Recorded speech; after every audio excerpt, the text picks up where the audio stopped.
আমার প্রথম স্ত্রী মারা গেছেন, সেই সংসারে আমাদের দুটি সন্তান আছে। ছেলের বয়স 20, মেয়ের 15। পরে দ্বিতীয় বিয়ে করেছিলাম, কিন্তু সন্তানদের সঙ্গে বনিবনা না হওয়ায় তাকে তালাক দেই।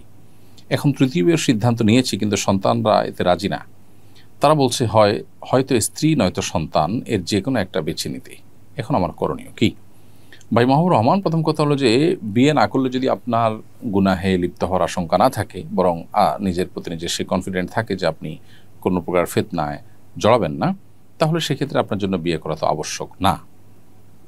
আর যদি ওরকম আশঙ্কা থাকে, নিজের প্রতি নিজে সে কনফিডেন্ট না থাকে, বরং ফিতনা জড়িয়ে যাওয়ার ভয় থাকে, তাহলে সেক্ষেত্রে আপনার জন্য বিয়ে করা ফরজ। তাতে সন্তানরা কী বললো না বললো সেটা আপনার দেখার বিষয় না। এবং যদি এর বিপরীতটা যেটা বলছিলাম যে গুণামুক্ত থাকার সুযোগ আছে, তাহলে সেক্ষেত্রে আপনি বিয়ে না করে সন্তানদের কথা চাইলে শুনতে পারেন, তবে সন্তানদের কথা শুনতে আপনি বাধ্য নন। সন্তানরাও বাবার বিয়ের অধিকারকে খর্ব করার জন্য এরকম কন্ডিশন দেওয়া, এরকম হার্ড শর্ত দেওয়া, এটা তাদের জন্য মৌলিকভাবে অনুচিত কাজ।